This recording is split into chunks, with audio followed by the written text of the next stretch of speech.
tardes a todas, a todos. Mi nombre es Pía Espinosa, soy la directora de género de la Universidad de las Américas y me es muy grato darle la bienvenida y agradecer a quienes ya se van conectando a esta charla que hemos denominado Nociones sobre la Ley número 21.120, que reconoce y da protección al derecho a la identidad de género. Como muchos sabrán ya, hace más de un año, en septiembre del 2021, entró en vigencia la ley número 21.369, que regula el acoso sexual, la violencia y la discriminación de género en el ámbito de la educación superior. En ese sentido, uno de los focos de la Dirección de Género de la Universidad de las Américas es informar, sensibilizar, capacitar respecto a dicha temática, pero también muy orientada a la prevención de las situaciones que están reguladas en esa ley, como también que están reguladas en nuestra política integral de género y en el protocolo sobre investigación y sanción de dichas conductas. En ese sentido, en esta actividad que estamos iniciando, quisimos abarcar una de las tantas situaciones que en específico las personas trans deben pasar. Las personas trans han sido víctimas, y lo son incluso hasta en casos a la fecha, de situaciones de abuso, de discriminación y de violencia en diferentes espacios, espacios educacionales, ya sea escolares como educación superior, en espacios laborales, en espacios sociales, entre varios otros, ¿no?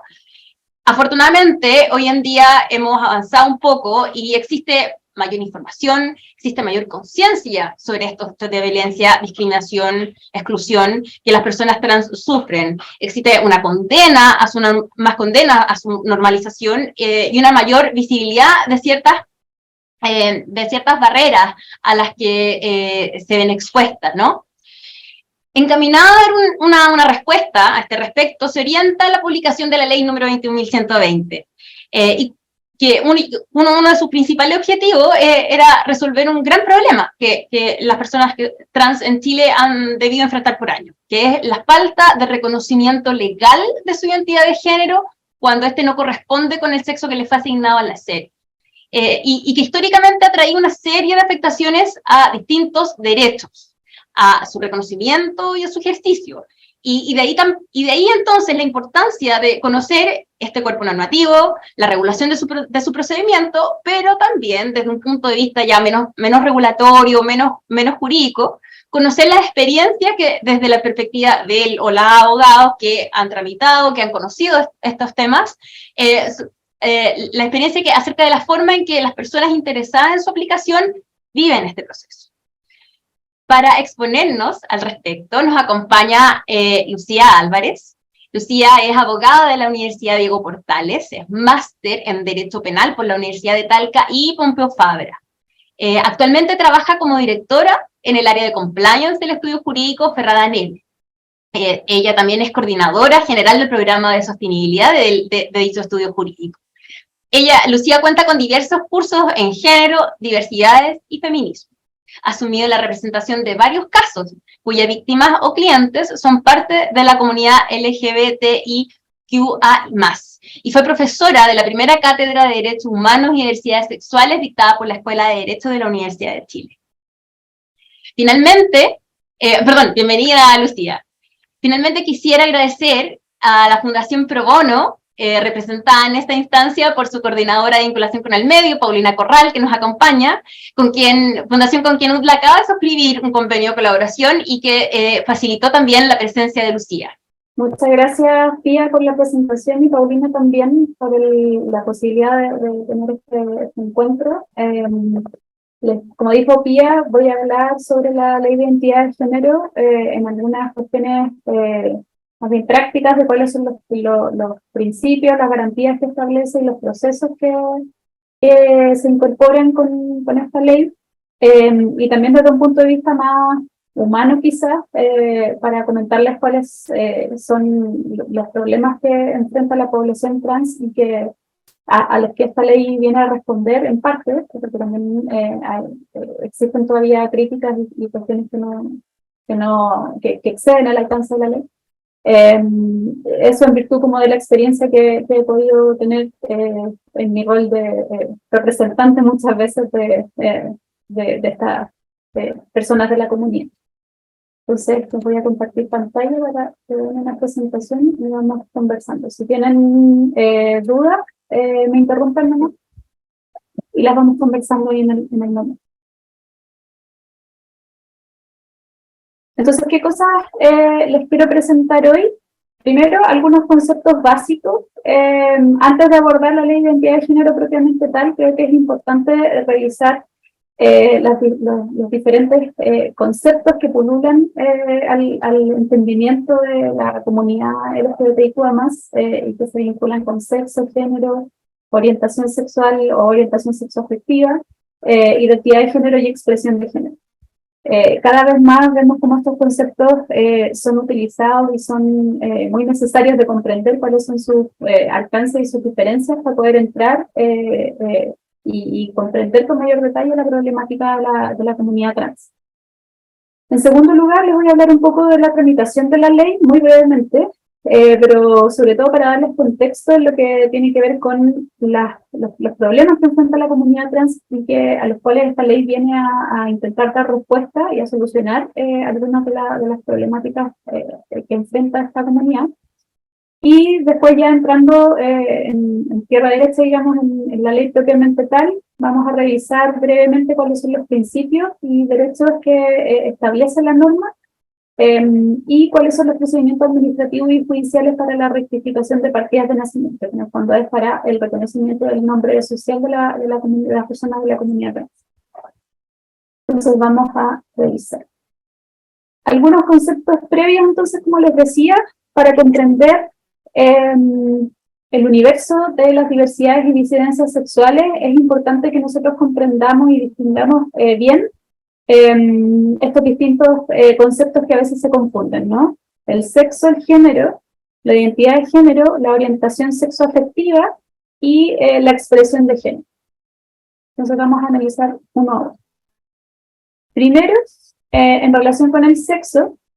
es el conjunto de características sexuales, físicas y biológicas que van a distinguir a individuos entre machos y hembras. De acuerdo a nuestro dibujo que tenemos acá, orientador, el sexo es el que corresponde a las características físicas. Típicamente uno piensa en las características físicas, pero también en las características biológicas de las personas y que socialmente o culturalmente se han identificado como características físicas y biológicas que pertenecen a machos o a hombres y características físicas y biológicas que pertenecen a hembras o a mujeres. Y esto es lo que inicialmente, desde un punto de vista más bien biológico, nos ha permitido a nosotros como cultura hasta el momento distinguir entre hombres y mujeres.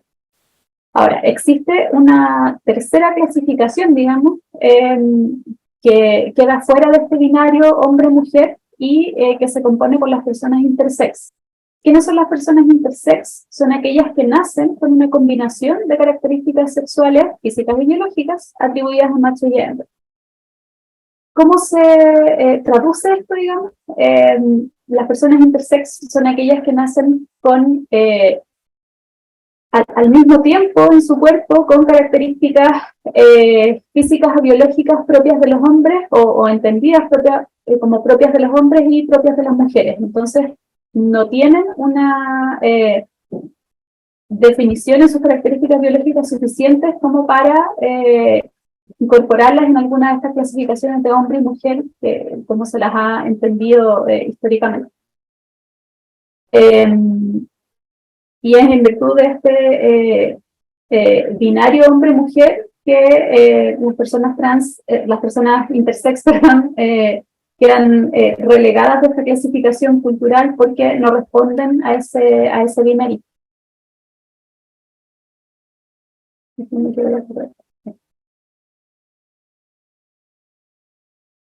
Bien, eso en relación con el sexo.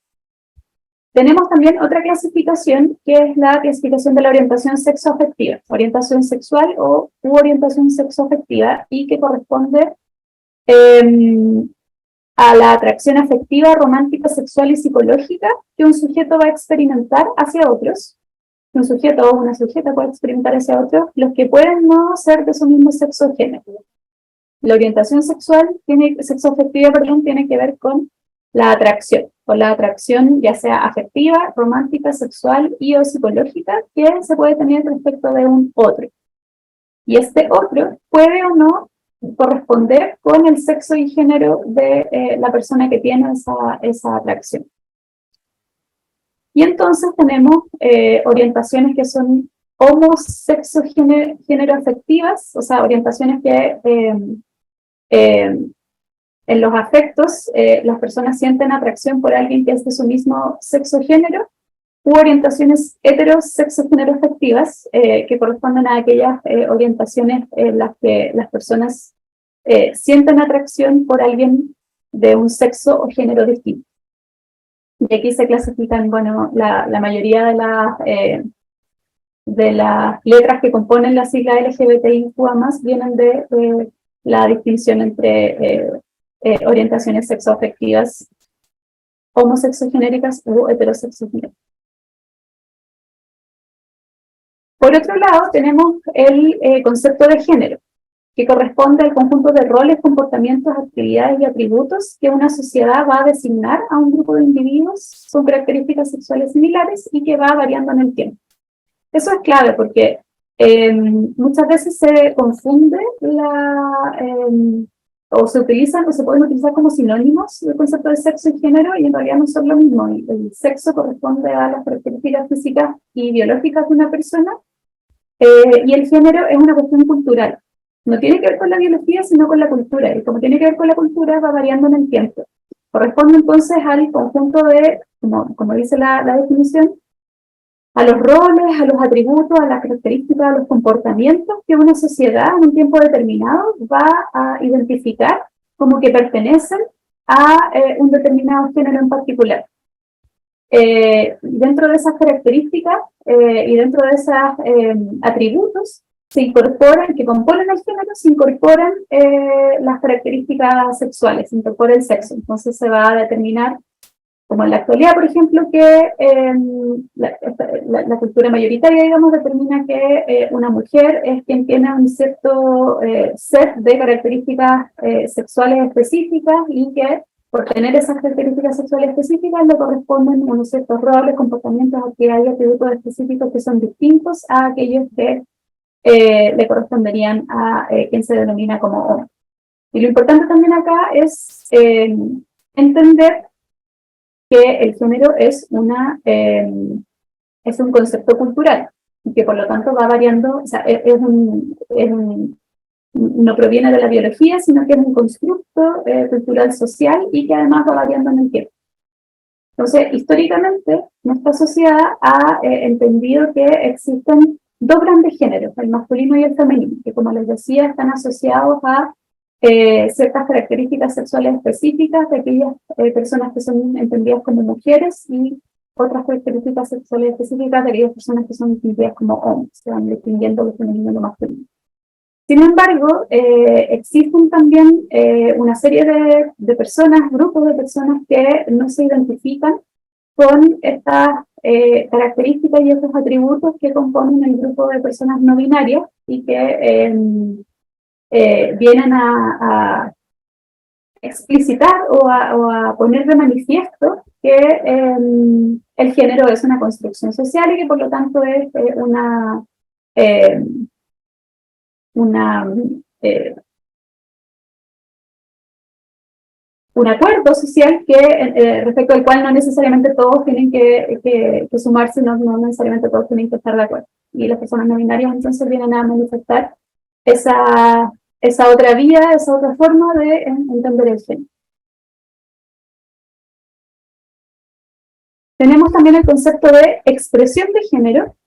que corresponde a la manera en que nosotros mostramos nuestro género al mundo, y se expresa en nuestra manera de vestir, nuestra manera de actuar, nuestra manera de gesticular, nuestra forma de comportamiento. Está representado por todo lo externo que rodea a esta figura de ejemplo, y como les decía entonces, corresponde a la manera en que nosotros, de forma individual, decidimos expresarnos y expresar nuestro género a terceros. La manera en que nosotros decidimos vestirnos, la manera en que nosotros el hecho de que nosotros decidamos, por ejemplo, tener el pelo largo o tener el pelo corto, usar maquillaje, no usar maquillaje, y que típicamente existe una cierta expresión de género específica que se ha entendido culturalmente como asociada a un cierto género en particular, y por eso la mayoría de la sociedad entiende que si una persona, por ejemplo, usa maquillaje, usa accesorios, usa aros, usa falda, va a ser de género femenino y va a ser una mujer. Y de contrario, una persona que no use maquillaje, no use aros, no use pelo largo, no use faldas, no use tacos, va a ser una persona, la sociedad ha entendido que va a ser una persona de género masculino y de sexo macho, digamos. Sin embargo, esa distinción binaria que históricamente la sociedad ha entendido como únicas formas posibles o formas hegemónicas de expresión de género, paulatinamente y con el paso del tiempo ha ido modificándose y se ha abierto la posibilidad, digamos, a cuántas expresiones de género como personas e individualidades existen en el mundo.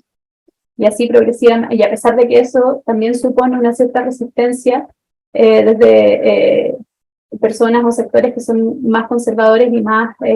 apegados a la forma tradicional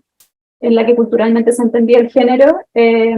eso de a poco y cada vez más se va variando y se va abriendo, como les decía, la multiplicidad de expresiones como identidades existen. Y por último, tenemos lo que nos va a llevar hacia la comunidad trans con mayor detalle, tenemos a la identidad de género, que corresponde a la percepción subjetiva que un individuo puede tener de su propio género, la que puede coincidir o no con sus características sexuales físicas. Y tenemos entonces dos grandes clasificaciones. Bueno, la identidad de género, como aparece acá en el dibujo, está orientada o está dirigida entonces, está concentrada en la percepción subjetiva que nosotros tenemos de nosotros mismos. Por eso acá está representada como en el cerebro, porque tiene que ver con nuestra propia subjetividad y cómo nosotros, con qué género nosotros mismos nos identificamos, independiente de nuestra biología, de nuestra fisicalidad, de características biológicas generales, no tiene que ver con eso, sino que tiene que ver con la percepción subjetiva. Y esa percepción da lugar, digamos, a dos grandes grupos de clasificaciones que actualmente se han dado, digamos, que son las personas cisgénero y las personas trans o transgénero. Las personas cisgénero se han entendido como aquellas cuya percepción subjetiva coincide con las características físicas corporales. Y las personas transgénero corresponden a aquel grupo o comunidad en que la percepción subjetiva no coincide con las características físicas o biológicas de la persona. Entonces, en el caso de las personas cis o las personas cisgénero, la identificación o percepción individual de las personas coincide con las características sexuales, físicas y biológicas con las que nacieron y coincide con el género que típicamente se le asignó al nacer a partir de esas características físicas y biológicas. En cambio, en el caso de las personas trans, la percepción subjetiva de su propia individualidad no coincide con esas características físicas y biológicas y por tanto, por regla general, no coincide con el género que se le asignó al nacer en virtud de esas características físicas y biológicas. Y lo que vamos a ver más adelante es que también cuando una persona nace y tiene ciertas características físicas y biológicas,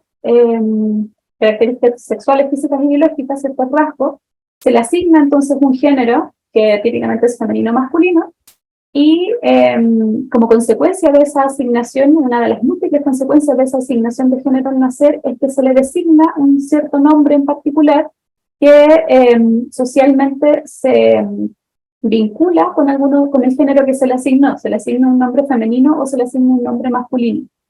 Y entonces en el caso de las personas trans, eso supone uno de los primeros grandes escollos y uno de los primeros grandes problemas que tienen que enfrentarse a lo largo de su vida, y este es un nombre legal, el nombre que se le asigna al momento de nacer no se corresponde con, en términos del género que representan, no se corresponde con el género que ellos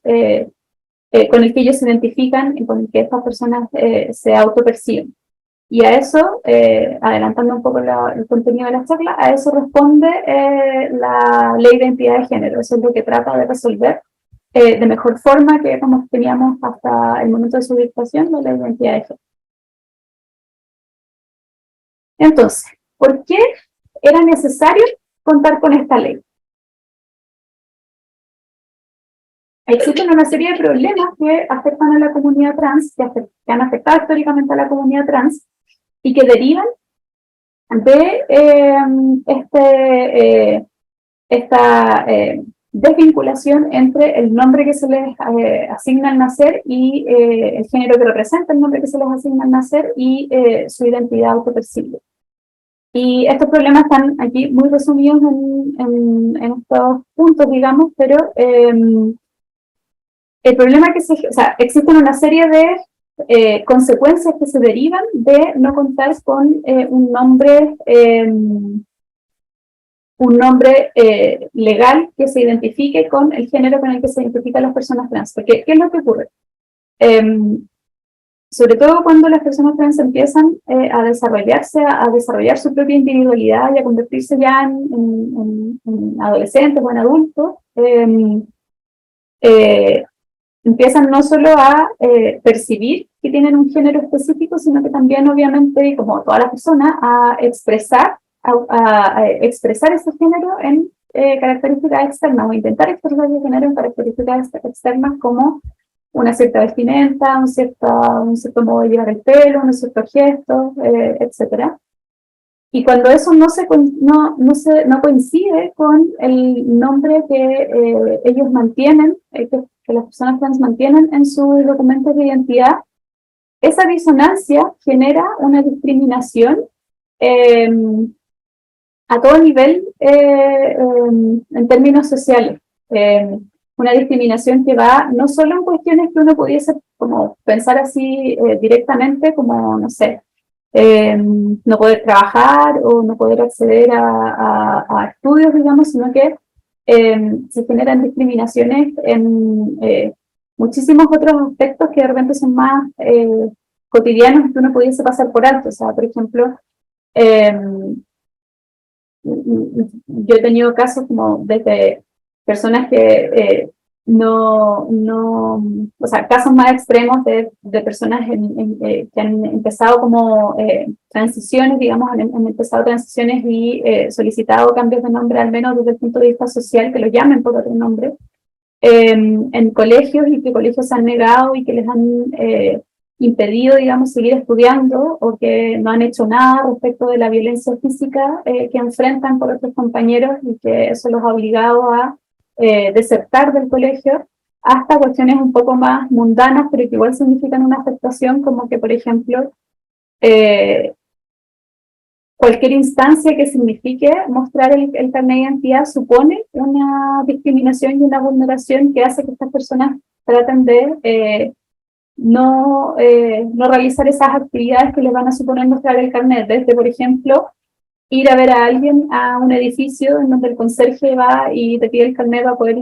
anotar tus datos. Eso ya es una vulneración, o constituye una vulneración, porque se genera esta disonancia en las personas que reciben esta información entre lo que dice el carnet, el nombre y el sexo que se establece en el carnet de identidad, y las características, la expresión de género de la persona que está enfrente de ellos. Entonces, y esa disonancia es la que genera discriminación y la que genera violencia muchas veces. Entonces, incluso en esas situaciones que pudiesen ser muy mundanas, para una persona trans suponen una eventual o una posibilidad de discriminación y una posibilidad de violencia. En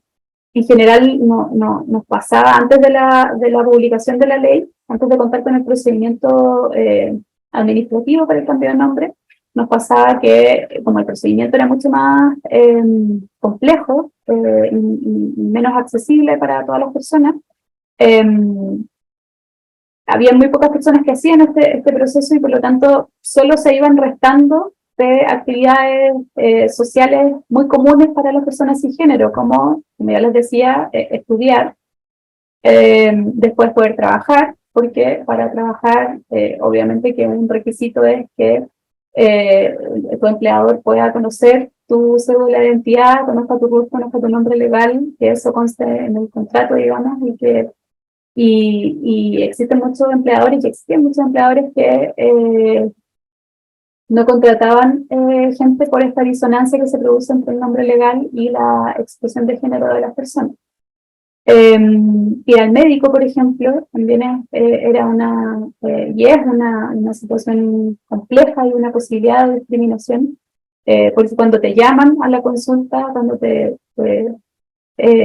piden pasar a la consulta, te llaman por tu nombre legal, no por tu nombre social. Bueno, ahora ya no, digamos, porque existen normativas circulares específicas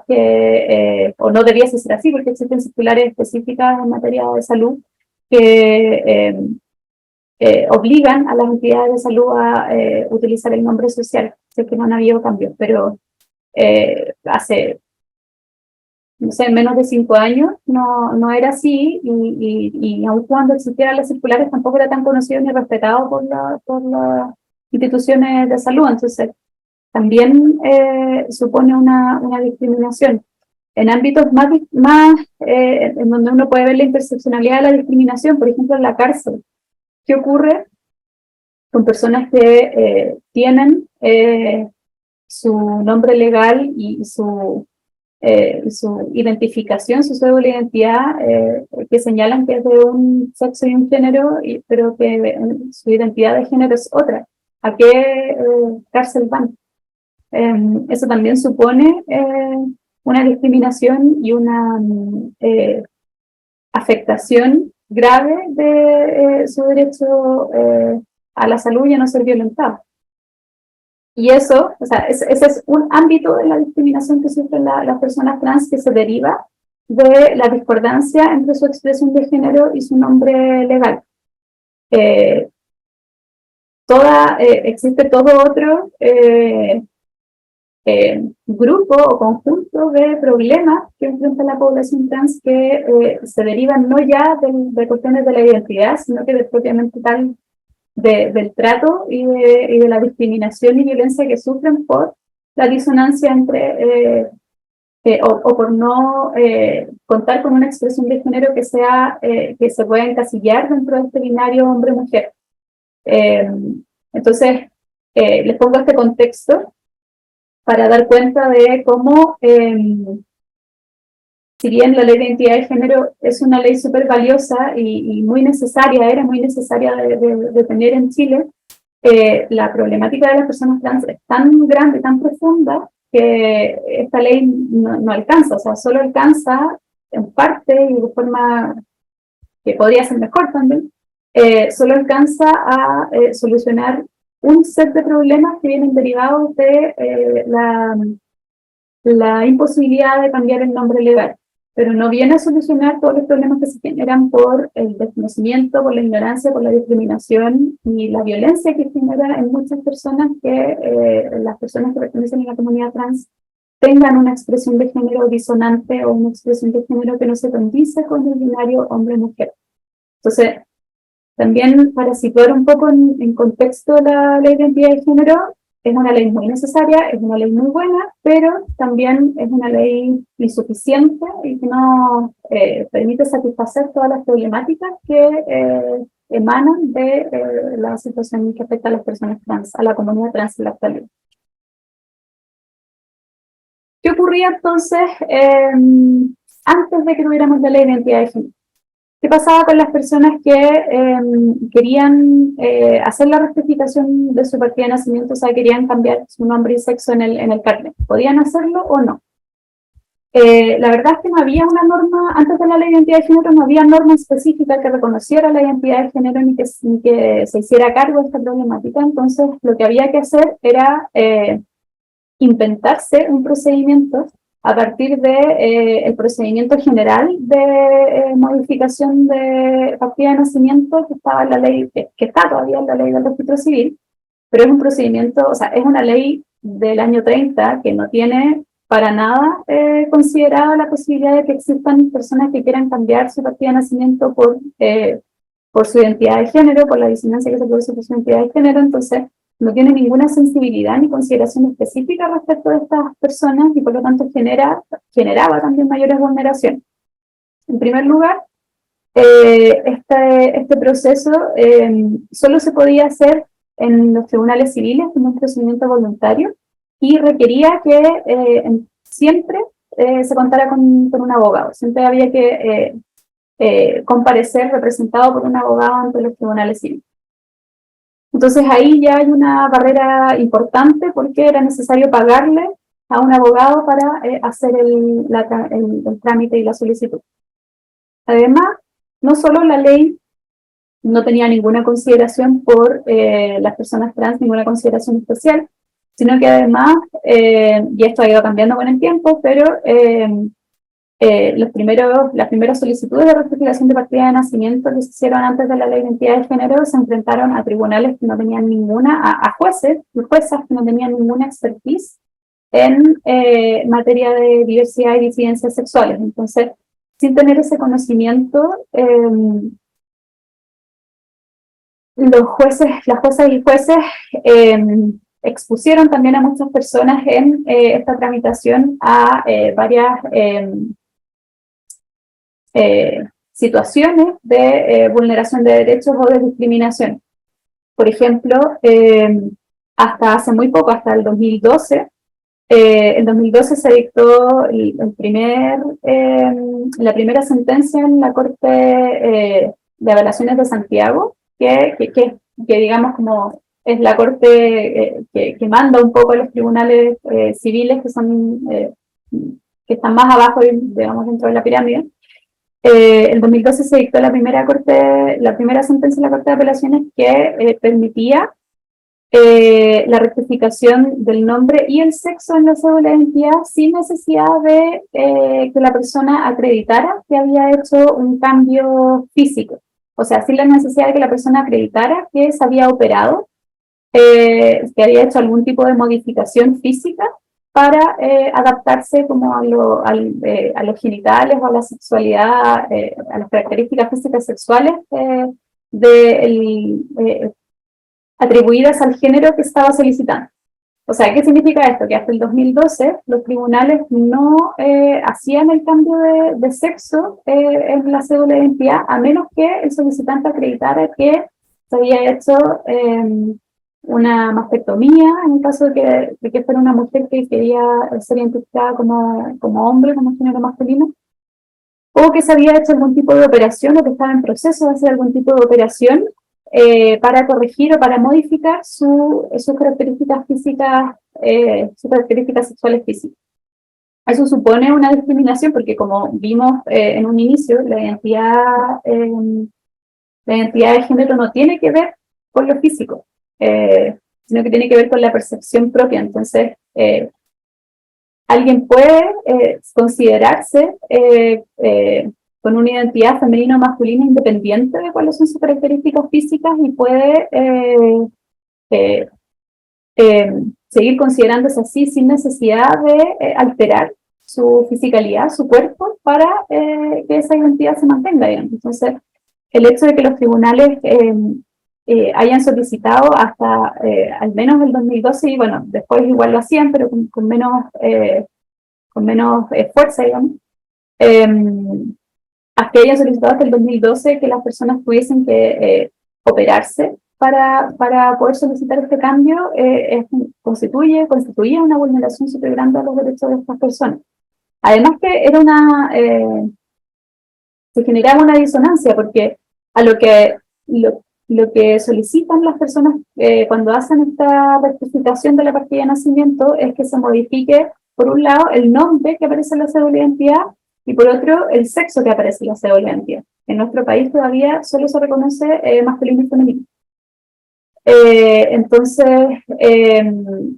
lo que hacían los tribunales era que accedían al cambio de nombre, pero cuando no habían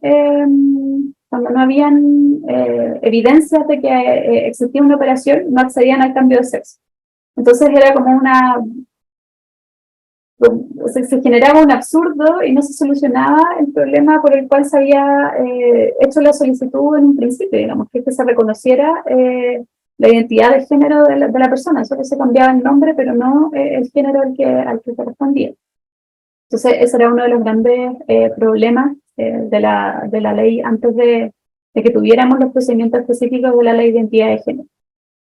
Otro problema derivado de la ley es que para hacer estas modificaciones, como les decía, esta ley no está pensada para la comunidad trans, sino que para cualquier persona que por cualquier situación quiera cambiar su nombre, lo que exige esta norma es que el nombre actual haya generado un menoscabo o un daño en la persona que está haciendo la solicitud para justificar por qué está solicitando el cambio de nombre. Entonces, eso también supone una intromisión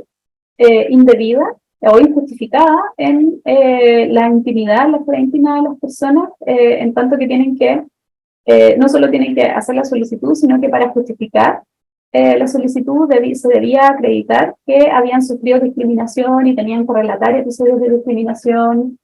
tenían que dar cuenta de los problemas que les había generado tener un nombre que no se condice con su identidad de género. Entonces,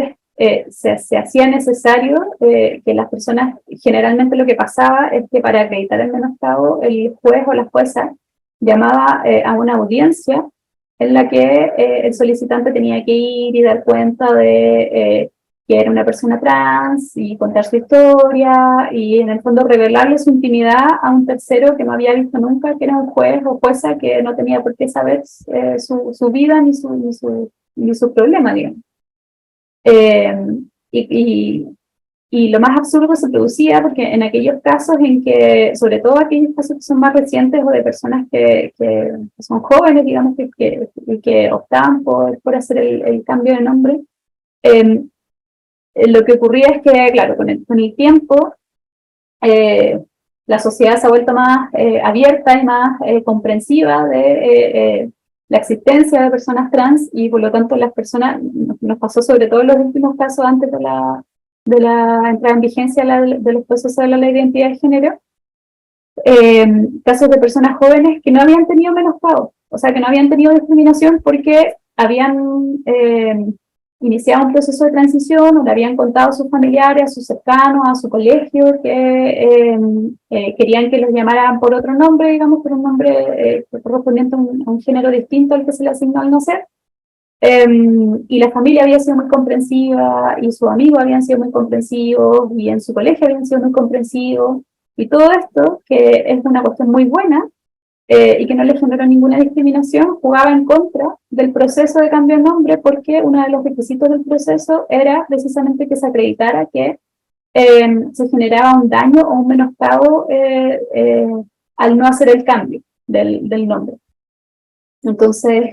se generaba este absurdo que se daba solo porque la ley del registro civil, el procedimiento que emana de la ley no estaba pensado para este grupo de situaciones.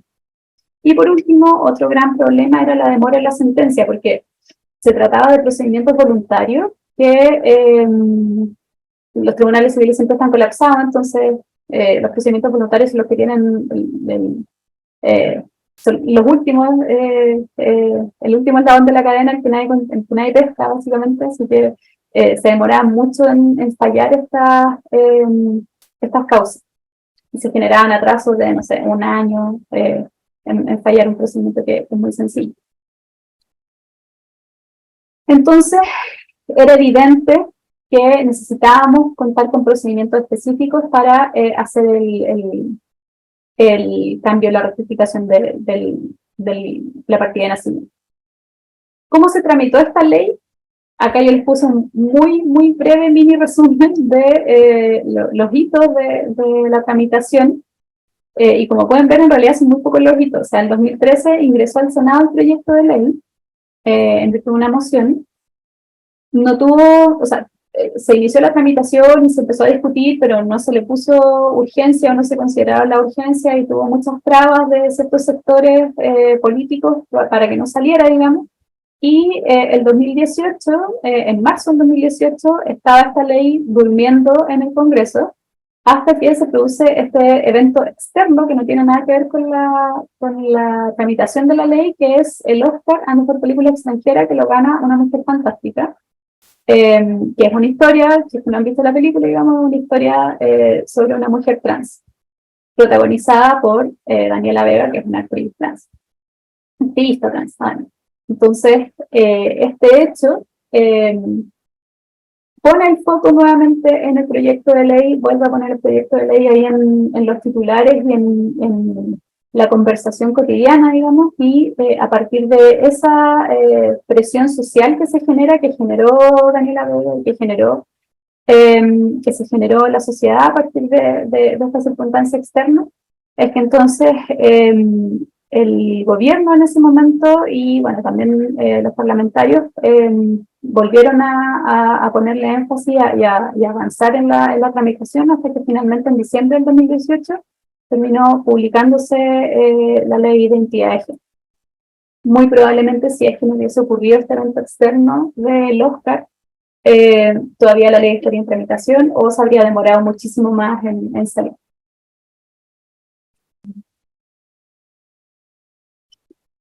¿Cuáles son los aspectos principales de la ley de identidad de género? La ley establece una serie de principios y garantías para el reconocimiento de los derechos de la comunidad trans y además establece un procedimiento administrativo y un procedimiento judicial para aquellas personas que quieran hacer la rectificación de su partida de nacimiento. Y son procedimientos que, a diferencia del que existía anteriormente, están pensados específicamente para la comunidad trans y por lo tanto son procedimientos que intentan no generar mayores vulneraciones y respetar los derechos de la comunidad. Uno de los elementos más importantes de la ley es que se reconoce la identidad como un derecho, especialmente para las personas trans. El artículo 1 de la ley establece expresamente el derecho a la identidad de género, que hasta ese momento no estaba reconocido en ninguna normativa, y señala que el derecho a la identidad de género consiste en la facultad de toda persona cuya identidad de género no coincida con su sexo y nombre registral de solicitar la rectificación de estos. Entonces, considera el derecho de las personas trans a la identidad y a que el Estado reconozca su identidad de género como su real identidad. Y también algo muy importante es que define de forma legal la identidad de género, que es esta definición que aparece acá. Y lo relevante de la definición es que lo que aparece en el segundo párrafo, ¿no?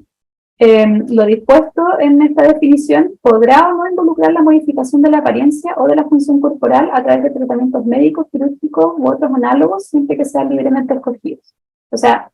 la definición consagra la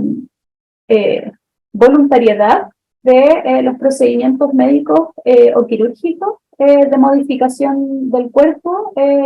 para el reconocimiento de la identidad de género. Eso es algo que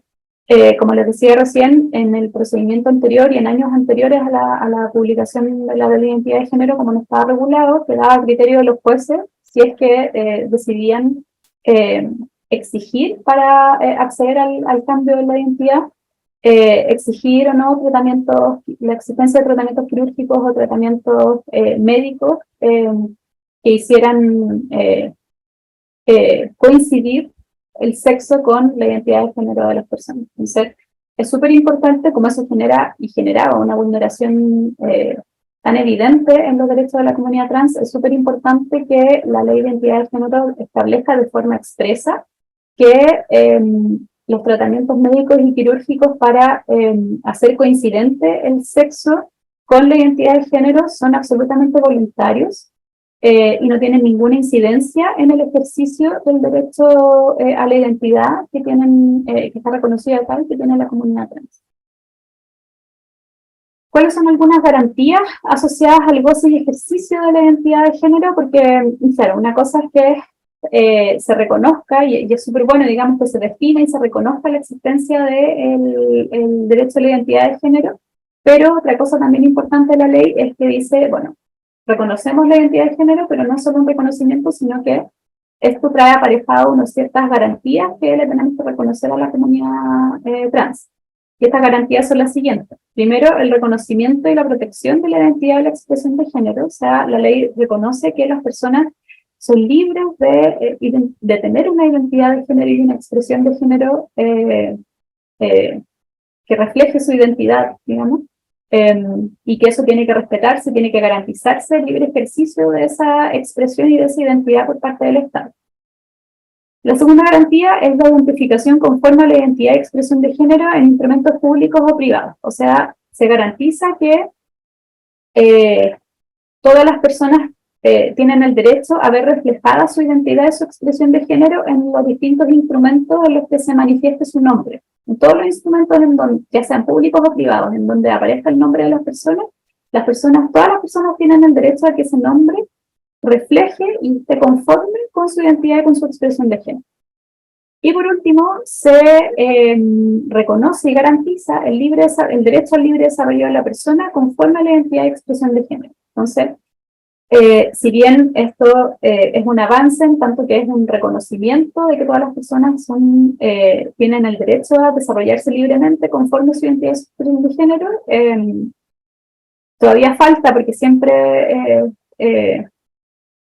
el derecho no permea inmediatamente la sociedad, todavía falta que ese reconocimiento de este derecho baje a todo nivel de la sociedad y que todas las personas asuman y entiendan que este es un derecho que tenemos todas las personas y que incluyen dentro de todas las personas a la comunidad trans, al libre desarrollo de las personas independientes de nuestra identidad y expresión de género. Y brevemente también algunos principios reconocidos en la ley. Primero, el principio de no patologización, o sea que se reconoce a las personas trans como personas y no como enfermos, y se deja de entender, la ley establece que se tiene que dejar de entender a la identidad de género trans como una patología, porque no es una patología, nadie la reconoce así. Entonces se establece de forma expresa que la identidad de género no es una patología, sino que es una identidad posible como todas las otras. Se reconoce también el principio de no discriminación arbitraria, y por lo tanto no se puede discriminar en virtud de lo que señala la ley, no se puede discriminar a las personas en virtud con base en su identidad y su expresión de género. Se reconoce también el principio de confidencialidad en lo que tiene que ver con el resguardo de datos sensibles que puedan estar involucrados al momento de hacer el procedimiento de rectificación. Se debe resguardar, todos los órganos del Estado que están involucrados tienen el deber de resguardar y mantener la confidencialidad de los datos de estas personas. Se reconoce el derecho a ser tratados con dignidad por los órganos del Estado. Y hay dos derechos que son, o principios más bien, que son muy importantes porque tienen que ver con el procedimiento que se estableció específicamente para niños, niñas y adolescentes, en el que se reconoce el interés superior del niño, o sea, el Estado debe garantizar la máxima satisfacción del ejercicio pleno de las garantías de los niños, niñas y adolescentes, y esto justifica la existencia de un procedimiento específico para niños, niñas y adolescentes que quieran hacer su rectificación de partida de nacimiento. Y además, dentro del proceso se reconoce la autonomía progresiva de los niños, niñas y adolescentes. O sea, se reconoce que estas personas pueden ejercer sus derechos por sí mismos de forma progresiva y acorde a su grado de desarrollo. Y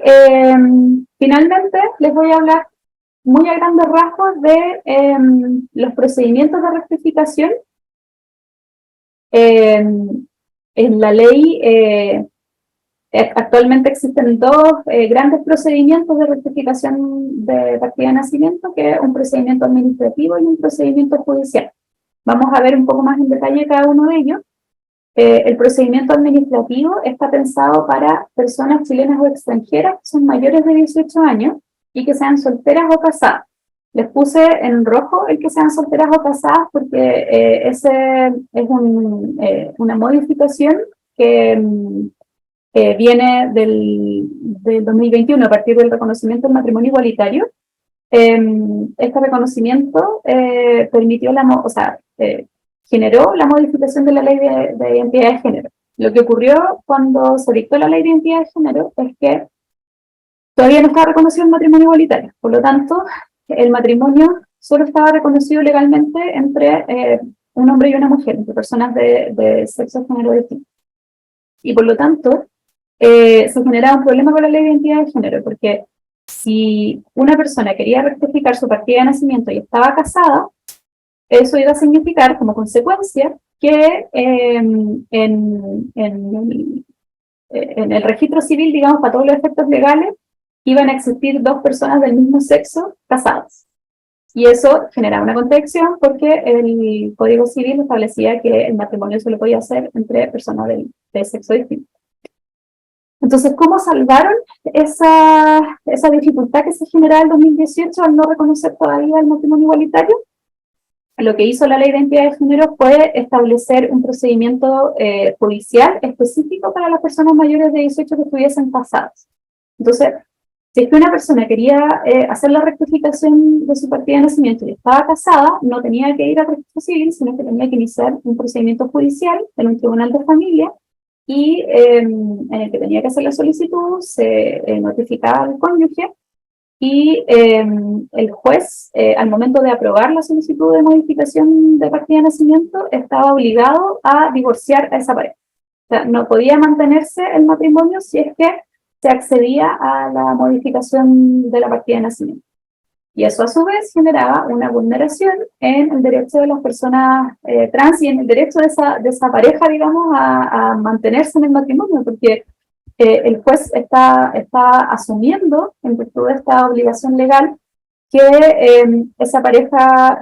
debía estar divorciada cuando eso no necesariamente iba a representar lo que esa pareja quería hacer, digamos. Entonces, durante el 2018 y hasta el 2021, cuando entró en vigencia la ley de matrimonio igualitario, todas las personas casadas que solicitaron el cambio de partida de nacimiento tuvieron que obligatoriamente divorciarse, y de hecho se estableció una causal. La ley de identidad de género modificó la ley de matrimonio civil para establecer una causal específica de divorcio que era por la rectificación de la partida de nacimiento. En la actualidad y afortunadamente el matrimonio igualitario ya está consagrado, por lo tanto ese procedimiento judicial se eliminó y ahora las personas mayores de 18, o sea, la única distinción entre el procedimiento administrativo y el procedimiento judicial está dada por la edad de las personas que van a hacer la solicitud. Las personas que son mayores de 18 años, sean chilenas o extranjeras, estén solteras o casadas, tienen que ir al registro civil a hacer la solicitud, y es un procedimiento administrativo muy sencillo. Y el procedimiento judicial queda reservado para aquellas personas mayores de 14 y menores de 18 años que quieren hacer la solicitud. Ese es otro punto también que es importante destacar y que supone también una vulneración a un grupo dentro de la comunidad trans, que son aquellos niños y niñas que son menores de 14 años y que quedan fuera del marco de la ley de identidad de género. Las personas menores de 14 años, entonces, en virtud de la ley de identidad de género, no pueden acceder a ningún tipo de procedimiento para la rectificación de su partida de nacimiento y tienen que esperar a tener 14 años para poder optar al procedimiento judicial. Ese era fue un punto de discusión súper importante en la tramitación de la ley, y fue una concesión que al final tuvieron que hacer las organizaciones de la comunidad trans que están en la pelea, digamos, por que saliera la ley. Fue una concesión que tuvieron que hacer para que la ley pudiese salir. Para obtener los votos para que la ley pudiese ser dictada, digamos, para que pudiese ser aprobada, se tuvo que dejar fuera la pelea por los menores de 14 años, que es una cuestión lamentable porque tienen el derecho, como cualquier otra persona, y así está reconocido en instrumentos internacionales, que tienen el mismo derecho a ejercer y gozar su identidad tal como lo tienen las personas mayores de 14 y las personas mayores de 18. Y es una lucha que todavía está dándose en el Congreso porque luego de la dictación de la Ley de Identidad de Género, han ingresado proyectos para hacer una modificación a la ley que permita incluir a las personas menores de 14 años como parte de aquellos sujetos que pueden acceder al cambio a la rectificación de la partida de nacimiento. Pero es un proyecto que todavía está en tramitación. Entonces, vamos a ver brevemente también las características generales de los procedimientos para terminar ya la exposición y ahí dejar espacio a las preguntas. Aquí me equivoco. Okay. No actualicé mi PPT, este PPT, esta lámina al menos está pensada antes de la modificación de la ley de identidad de género del producto del matrimonio igualitario. Entonces, olviden que ahí se altera. ¿Qué pasa si soy una persona mayor de 18 años que quiero hacer la rectificación de la partida de nacimiento? Lo que tengo que hacer es ir a cualquier oficina del registro civil, llenar el formulario de solicitud de rectificación de partida de nacimiento en el que se solicitan una serie de datos personales, se pide ahí que la persona mencione cuál va a ser el nombre con el que quiere ser identificada, etc. Y se solicita entonces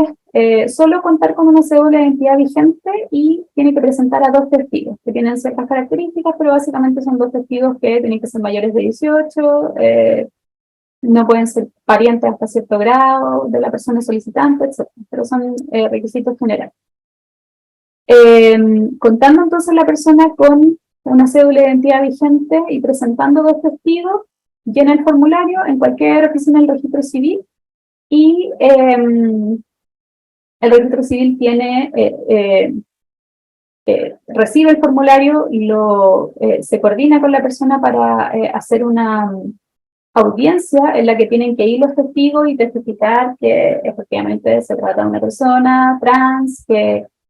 quiere hacer esta rectificación, que es una persona seria, que está consciente de las implicancias de hacer el cambio, etc. Y con eso, el registro civil tiene un plazo de 45 días desde el inicio del procedimiento para entregar un resultado que por regla general es un resultado positivo, se accede a la solicitud y se hace la rectificación de la partida de nacimiento. ¿Se puede rechazar la solicitud? Sí, la ley establece la posibilidad de que el registro civil rechace la solicitud, pero solo por cuestiones objetivas, o sea, porque no se acreditó la identidad del solicitante, o sea, no tenía la cédula de identidad o su cédula de identidad no estaba vigente, o porque pasó lo mismo respecto de los testigos. Solo por cuestiones objetivas es posible rechazar la solicitud y no por cuestiones materiales. ¿Qué ocurre después de que se acoge la solicitud? Se le informa al solicitante que su solicitud fue acogida y dentro de los 15 días hábiles siguientes el registro civil contacta a la persona para que concurra a sacar su nueva cédula de identidad. Es el proceso que hace cualquier persona cuando saca su cédula de identidad, ya sea porque se venció, porque se le perdió, no sé. Y ahí sale la nueva cédula de identidad con su nombre, con su nuevo nombre y con el cambio de sexo también. Además, el registro civil tiene que informar de la rectificación de la partida de nacimiento y de la emisión de estos nuevos documentos a distintas instituciones. Aquí les puse algunas, pero son muchas más, digamos. Al Servicio Electoral, por ejemplo, a Impuestos Internos, a la Tesorería General de la República, a Investigaciones, a Carabineros, a Gendarmería, si corresponde, a la Superintendencia de Salud, por ejemplo, para que este informe a la ISAPRE correspondiente que ocurrió esta modificación. Y en general, el registro civil tiene que informar a cualquier entidad que sea pertinente y que sea necesaria de acuerdo a lo que sea necesario que sepa que ocurre esta modificación de acuerdo a lo que el solicitante le requiere. ¿Qué ocurre con las personas casadas que hicieron la rectificación? El registro civil también tiene que notificar al otro cónyuge acerca de la rectificación y el otro cónyuge tiene la libertad de solicitar la disolución del vínculo matrimonial a través del tribunal de familia competente. O sea, el otro cónyuge es libre de solicitar el divorcio o no, de acuerdo a lo que mejor le parezca. Y como les decía, la ley de identidad de género modificó la ley de matrimonio civil para agregar una causal específica de disolución del vínculo matrimonial, producto de la modificación de la partida de nacimiento. Entonces, en este caso, el divorcio y la disolución del vínculo se produce por esta causal específica. ¿Qué ocurre en el caso de que se trata de una persona que es mayor de 14 y menor de 18 años? Para este caso, se trata ya no de un procedimiento administrativo, que como vimos es bien sencillo, no requiere representación de abogado ni nada, sino que en este caso es un poco más complejo porque se realiza una especie de juicio, un procedimiento voluntario de rectificación de partida de nacimiento en un tribunal de familia, que es el tribunal de familia competente según el domicilio de quien solicita. En este caso, el solicitante además no puede comparecer directamente, la persona que es mayor de 14 y menor de 18 no puede comparecer directamente, sino que tiene que hacerlo representado. ¿Representado por quién? Por su representante legal, que puede ser su padre, su madre, o cualquier otra persona que algún tribunal haya establecido que es su representante legal. La ley establece también que la solicitud tiene que ser fundada, es decir, que tiene que justificarse. No puede ser una solicitud solo porque sí, digamos, sino que tiene que justificarse en antecedentes de hecho y derecho que acrediten que este cambio, esta rectificación en la partida de nacimiento va a ser beneficiosa para el niño o niña adolescente. Y se establece un procedimiento con dos audiencias, una audiencia preliminar en donde se entregan al tribunal, se entregan al juez o a la jueza los antecedentes, se permite que el solicitante, el niño o niña adolescente, hable, se manifieste ahí en lo que quiera señalar. Luego viene una audiencia preparatoria en la que se pueden citar testigos que den cuenta del beneficio que le va a generar al niño o niña adolescente la rectificación de la partida de nacimiento. Se puede solicitar, el juez tiene la facultad para solicitar informes psicológicos, psicosociales, pedir diligencias en esta audiencia y también para escuchar a los representantes del niño o niña adolescente. Y luego de eso se dicta sentencia, se produce el juicio y se dicta sentencia. Ay, me faltó una diapositiva. Y una vez que se dicta sentencia, el tribunal ordena, en la sentencia acoge la solicitud de rectificación de partida de nacimiento y en la misma sentencia ordena al registro civil que proceda a hacer la rectificación y a emitir los nuevos documentos de identidad. Y también en la misma sentencia el tribunal establece que se ordene, o sea, que se informe, perdón, a las entidades que sean necesarias de la modificación de la partida de nacimiento que operó en ese caso en particular. Entonces, la sentencia es el documento que permite hacer todos los cambios necesarios y que ordena al registro civil de las demás instituciones que procedan al cambio en el caso de los mayores de 14 y menores de 18. Eso es lo que tenía para comentarles hoy. Voy a dejar de compartir. Y quedo abierta a expectante de comentarios, dudas, consultas. Muchas gracias, Lucía. Hay una consulta era muy interesante desde el punto de vista jurídico. Dice, quisiera saber si has habido casos, o por lo menos si tú has conocido, Lucía, en tu experiencia, de posesión efectiva posterior al cambio de la identidad de género, y cómo se ha resuelto, porque en el fondo ahí, claro, el heredero figura como hijo de un hombre o una mujer, se modifica también el certificado de nacimiento de ese heredero que solicita la posesión efectiva, se le generan problemas prácticos, eso, claro, interesante saber, ¿no? Sí, gracias a la persona que lo preguntó. Interesante la pregunta, sí. Desde el punto de vista práctico, sí se generan problemas, y no solo en este caso, sino que, voy a salir un poco del caso en particular, se han generado muchos problemas prácticos por la implementación de la ley de identidad de género. a pesar de que hubo un cierto tiempo en el que el registro civil y las demás instituciones pudieron prepararse, digamos, el 2018 y a inicio del 2019 para la entrada en vigencia de la ley, al momento de la entrada en vigencia fue bien caótico, había poca preparación, había poco conocimiento y poco tino de los funcionarios del registro civil, entonces se surgieron también ahí, no, la implementación no fue la mejor y ha ido mejorando, digamos, con el tiempo, pero de todas formas se producen choques y se han producido como discriminaciones o episodios de malos tratos de repente de los funcionarios hacia los solicitantes. Así que ha sido un constante aprendizaje y rodaje de la implementación de la ley, sobre todo en el registro civil. Ahora, claro, en particular respecto de esta pregunta, sí, pues, o sea, el tribunal, a mí personalmente no me ha tocado ver algo así por el momento, así que hablo en abstracto, pero el registro civil tiene la obligación, como les comenté en su momento en la presentación, tiene la obligación de hacer todas las rectificaciones y modificaciones necesarias y además avisar a todas las otras instituciones al momento en que sean necesarias, al momento en que accede a la rectificación de partida de nacimiento. Entonces, claro, ahí como que va a depender, puede darse en un momento en que se solapen ambas solicitudes o ambas tramitaciones, pero debiesen hacerse las modificaciones en los certificados y en las partidas de nacimiento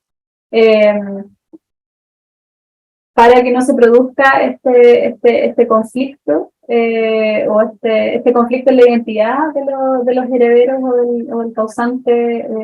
que se menciona en la pregunta. Pero, o sea,